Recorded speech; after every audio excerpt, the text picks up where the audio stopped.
Love infinite में आप सभी का बहुत बहुत स्वागत है। कैसे हैं आप सब? बहुत अच्छे होंगे। आज बात करते हैं कि क्या आप, अगर आप अनमैरिड हैं और आप उनका वेट करते करते थक गए हैं, तो क्या वो आपसे वाकई शादी करेंगे? कहीं ना कहीं बात चली थी और बात कहीं आके रुक गई है। बात बहुत अच्छे से स्टार्ट हुई पॉजिटिव वे में, लेकिन कहीं पर आकर रुक गई है। तो क्या ये आपसे शादी करेंगे वाकई? क्योंकि अभी उन्होंने बिल्कुल अचानक से बात बंद कर दी है। तो यहाँ सिचुएशन को देख लेते हैं।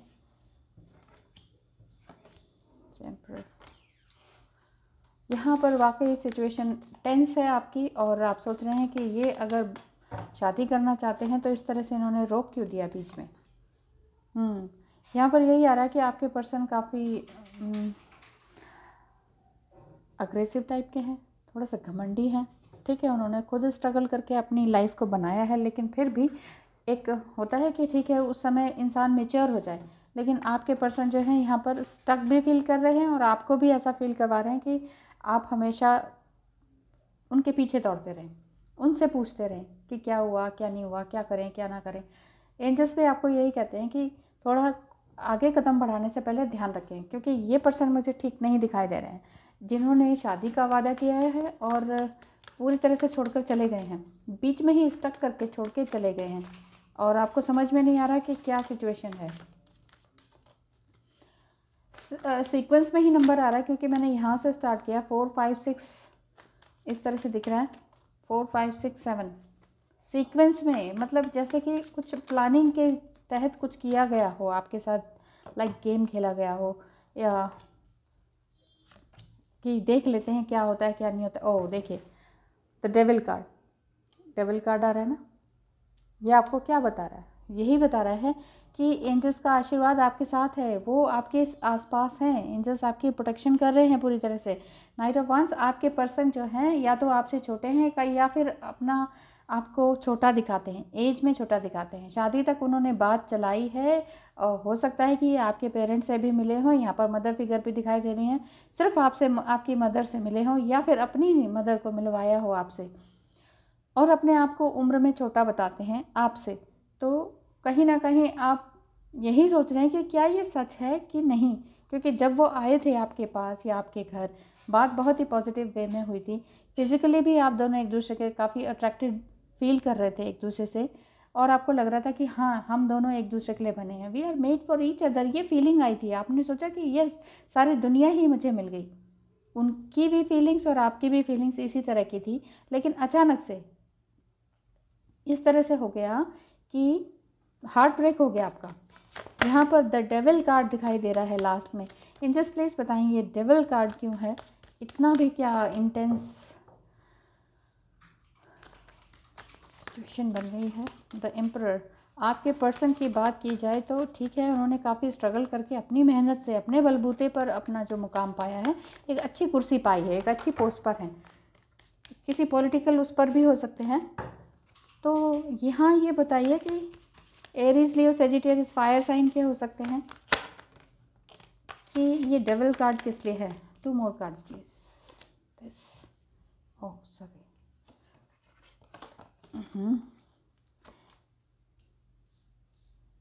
Night of swords, 1 2 of wands. देखिए यहाँ तो ऐसा दिखाई दे रहा है कि उन्होंने जो भी कुछ कहा प्रॉपरली सही नहीं कहा, चाहे आप अपनी एज के बारे में कहा हो या उनकी कोई प्लानिंग हो या आगे क्या करना है, क्योंकि जो उन्होंने कहा वो प्रॉपर वे में सही नहीं है। लेकिन इस तरह से आपको लग रहा था कि हाँ, वो मेरी तरफ आ रहे हैं, मेरे लिए आ रहे हैं, मेरे लिए पॉजिटिव रिस्पॉन्स है। आप मेल फीमेल कोई भी हो सकते हैं। इस तरह की कोई बात हुई है कि शादी तक बात चली है लेकिन रुक गई है। यहाँ पर आप भी शायद उनके साथ बाहर जाना चाहते हैं, या फिर उन्होंने अगर स्टक कर दिया या बात से मुंह मोड़ लिया है, अपनी बात से मुंह मोड़ लिया है, यानी कि शादी से मना कर दिया है, तो उनका ये विचार हो सकता है कि मैं कहीं और बाहर से, ओवरसीज से, या फिर जिस जगह पर वो रह रहे हैं उससे बेटर जगह से मैं कोई अपना जीवन साथी चुनूँ, क्योंकि इस टाइम तो वो काफ़ी खुश हैं। खुश किस लिए हैं?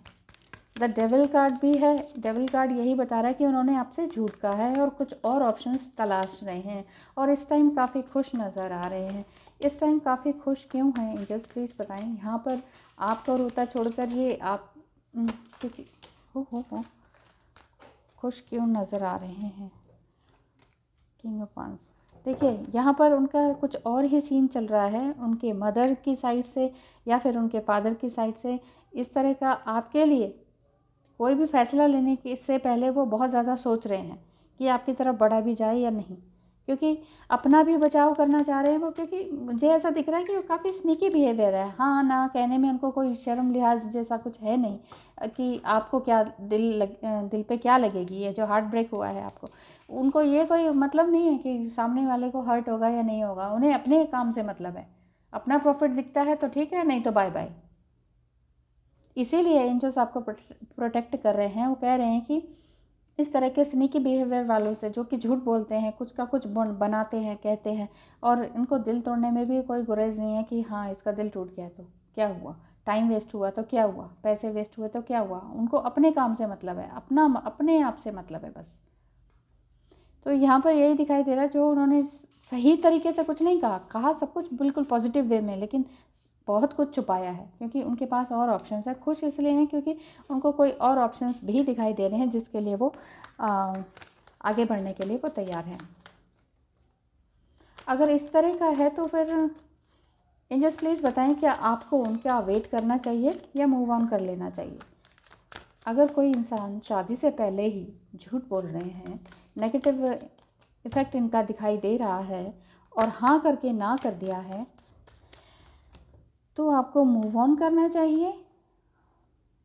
देखिए यहाँ पर कार्ड्स यही हैं, बहुत ज़्यादा रोने की ज़रूरत नहीं है, बहुत तकलीफ़ में है आप, बहुत पेन में है, क्योंकि आपने बहुत टाइम से वेट किया है। एक हाई प्रिंसेस की तरह आपने ज़िंदगी गुजारी है। हो सकता है आपकी एज काफ़ी हो गई हो, शादी की एज भी निकल चुकी हो, काफ़ी टाइम आपने अकेले गुजारा है और काफ़ी इंट्यूटिव भी हैं आप। इतना इंट्यूटिव होने के बावजूद आप ये थोड़ा बहुत तो समझ ही रही हैं कि ये वाकई ये पर्सन झूठ बोलने वाले हैं।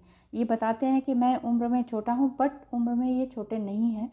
काफ़ी कुछ झूठ बोला इन्होंने, कहीं बाहर जाने की इनकी प्लानिंग चल रही है और दिखाते ऐसे हैं कि मैं सब कुछ हूँ, मैंने जो मुकाम हासिल किया है, अपनी जिस पोस्ट पर मैं हूँ वो मैं खुद से बना हूँ, जबकि यहाँ वहाँ से तिकड़म भिड़ा कर कुछ ना कुछ करके उन्होंने इस पोस्ट को पाया है।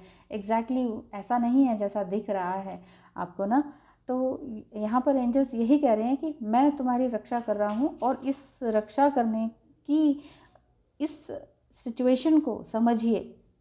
अगर कोई बंदा आपको रुला कर छोड़ कर चला गया है और आपको इसी तरह से अकेला छोड़ के चला गया है, तो आपको परेशान होने की ज़रूरत नहीं है। गाइडेंस के लिए ये कार्ड्स निकाले हैं मैंने कि ये सब करने की ज़रूरत नहीं है, पेन में सफ़र करने की ज़रूरत नहीं है, सफरिंग में आने की ज़रूरत नहीं है, पेन लेने की ज़रूरत नहीं है ऐसे इंसान के लिए जो कि आपको यूं ही बीच रास्ते में छोड़कर चले गए हैं और पलट के देख नहीं रहे हैं। और ये भी ना समझें कि फिर आप हमेशा अकेले ही रह जाएंगे। एंजल्स प्लीज़ बताएं तो इनको अब क्या करना चाहिए, क्या इनके लिए ब्लेसिंग्स क्या है। द हाई प्रिस्टेस यानी कि ये बताया गया है कि इससे अच्छा तो ऐसे इंसान से अच्छा तो ऐसे इंसान के साथ ज़िंदगी भर बंधने से अच्छा तो अकेले रहना और कॉन्फिडेंट रहना, इंट्यूटिव रहना, दूसरों की हेल्प करना, वो ज़्यादा बेटर है बजाय कि उनके साथ फंसने के। Shield maiden, oh the hunter, दोनों ही कार्ड्स बहुत सुंदर हैं। दोनों ही कार्ड्स अनमैरिड पर्सन को दर्शाते हैं। ये दिखाते हैं कि shield maiden make plans and focus. देखिए अपने प्लान्स खुद बनाइए और फोकस कीजिए कि एग्जैक्टली आपको करना क्या है। एक ही के पीछे लगे मत रहिए। मालूम है कि पेन बहुत है, इतने वादे इरादे उन्होंने किए और फिर छोड़ के चले गए। ये नेगेटिविटी दिखा रहे हैं, समथिंग लाइक कि ये कहीं और एंगेज हैं, इनका फिजिकल अट्रैक्शन कहीं और है, ये कुछ और कर रहे हैं, किसी और से रिलेशनशिप में है। इसलिए इनके लिए रोने की ज़रूरत नहीं है जो छोड़ के चले गए हैं। और अकेले ये मत सोचिए कि हाँ फिर हमने अकेले ही रहना है। ये दोनों ही कार्ड्स इस तरह के हैं, एक गर्ल है ना एक बॉय है, ठीक है, अनमैरिड है। तो मेक प्लान्स एंड फोकस, तो यही कह रहे हैं कि अगर आप अनमैरिड गर्ल हैं तो प्लान बनाइए अपने लिए, एग्जैक्टली आपको करना क्या है ये चीज़ सोचिए, करियर की तरफ सोचिए, और भी काम है करने के लिए, दूसरों की हेल्प करने की सोचिए। द हंटर कह रहा है track down your fears and desires, जो भी आपके अंदर की इच्छाएं हैं और डर हैं उनको थोड़ा सा ठीक रास्ते पर लाने की कोशिश कीजिए। ठीक रास्ता आपका क्या है वो चीज़ देखने की, सोचने की, समझने की शक्ति अपने अंदर लेकर आइए। हंटर मीन्स अपने अंदर के अंदर के ईगो को, अपने अंदर के पेन को, उसको हंट करना है आपने। किसी और के लिए हंटिंग नहीं करनी है कि चलिए देखें ये नहीं तो अब दूसरा कौन हो सकता है, या इन्हीं को वापस आने के लिए आप मजबूर कर दें, अफर्मेशंस करें, पूजा प्रार्थना करें।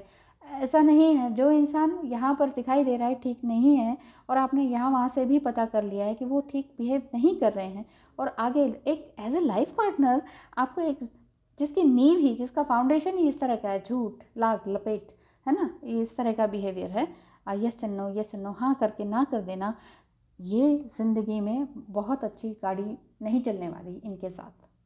समझ रहे हैं ना, आपकी लाइफ में ये बहुत अच्छी तरीके से आपके साथ पॉजिटिव वे में नहीं चल सकते हैं। इस चीज़ को देखने के लिए यहाँ पर ही आपको गाइडेंस मिल रही है कि प्लान कीजिए अपनी लाइफ को सही बनाने के लिए, क्योंकि life is what you make it. Life को जस्ट आपने खुद बनाना है, कोई और नहीं बनाएगा आपकी लाइफ।